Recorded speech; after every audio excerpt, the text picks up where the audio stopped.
Good morning, everyone. We came to the courthouse today to defend the United States Constitution, to defend democracy in America, and to defend what it means to be an American citizen. We are thrilled that the court saw the seriousness and the urgency of the complaint and request for a temporary restraining order brought by the state of Washington, Oregon, Arizona, and Illinois, and are thrilled that the judge issued a temporary restraining order directing the United States government to take no further action in enforcing and implementing the unconstitutional and un-American executive order attempting to eliminate birthright citizenship in America. This is step one, but to hear the judge from the bench say that in his 40 years as a judge, he has never seen something so blatantly unconstitutional sets the tone for the seriousness of this effort. I want to thank all of the men and women who put in hard work over the past year to prepare for something like this and who successfully argued the case today. We have an incredible team of men and women in the Attorney General's office in the state of Washington and working collaboratively with our colleagues across the country. We'll take your questions. Nick, you heard the argument that you didn't need to do this right now, that this wasn't even going to go into effect until next month. Why did you need the TRO today before the order actually went into effect? Well, first and foremost, the judge obviously disagreed with that argument, setting the tone for the urgency.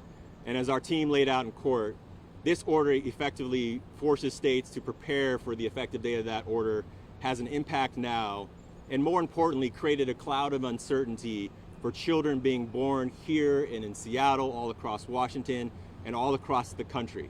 And so the urgency by which we moved was effective and appropriate and supported by the court. Mr. Attorney General, what difference would it make if the substance of the order were passed by Congress and signed into law by the President? Well, in order to amend the United States Constitution, there is a pretty well laid out process to do that.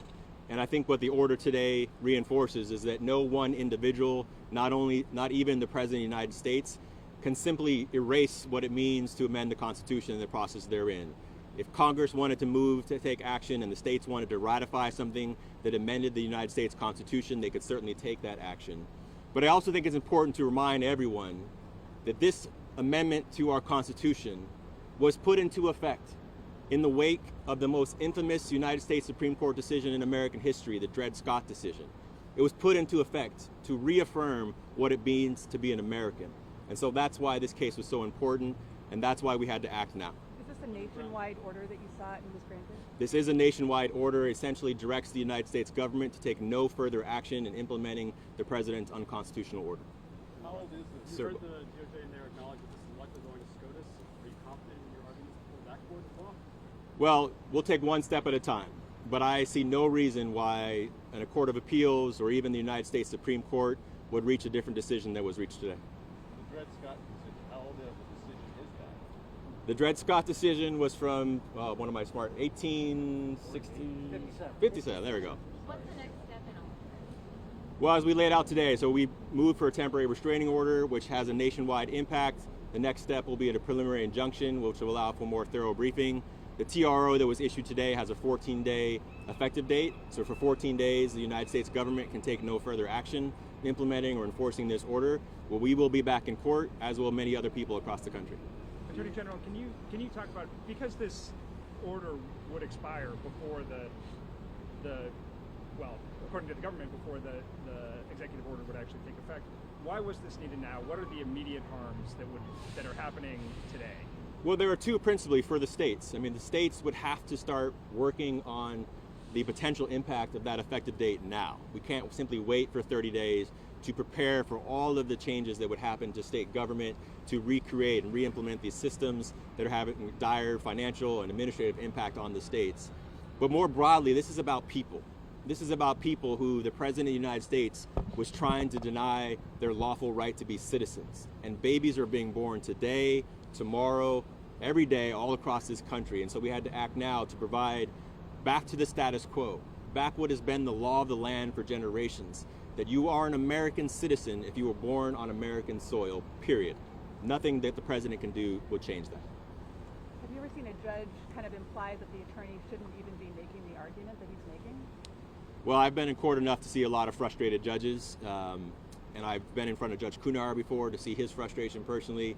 But I think the words that he expressed and the seriousness that he expressed really just drove home that what we have been saying as state attorney generals for a very long time now, as we looked at the potential of this order, and since the order was issued.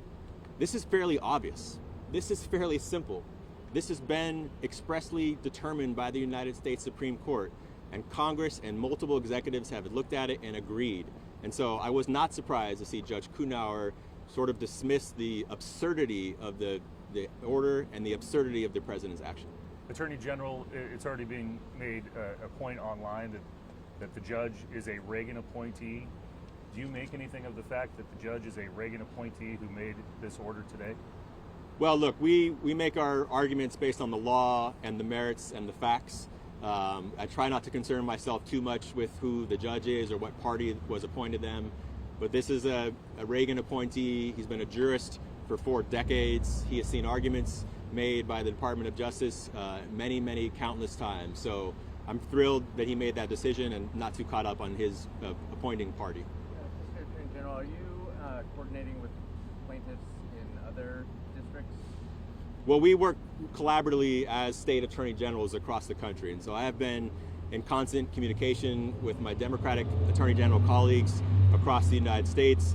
The team behind me and countless others in our office has been working collaboratively with other state attorney general staff members across the country, organizing and analyzing all the executive orders as they come in. So I'm really appreciative of the collaboration amongst many attorney generals across the country. We are not working with the private parties who have brought their own cases, but obviously the claims are very similar. If you're collaborating with the other AGs, why file separately here for these 4 states after the others? We felt that Washington State had some unique interest at stake, and it is my job as the Attorney General of the state of Washington to defend not only the United States Constitution, but the Constitution of the state of Washington, and to protect our people. And so bringing a case with Oregon and Arizona and Illinois we thought was appropriate, but obviously working in collaboration with other states, and those cases will move forward as the days come. Attorney General, what do you think this holds? What do you think this message sends to those migrant families, those children who are being born today and going forward? Well, first and foremost, I hope people are reassured that we will not shy away from taking on tough fights, that we will not shy away from taking action against illegal actions by the President of the United States or anyone else. This is step one. We have a long way to go.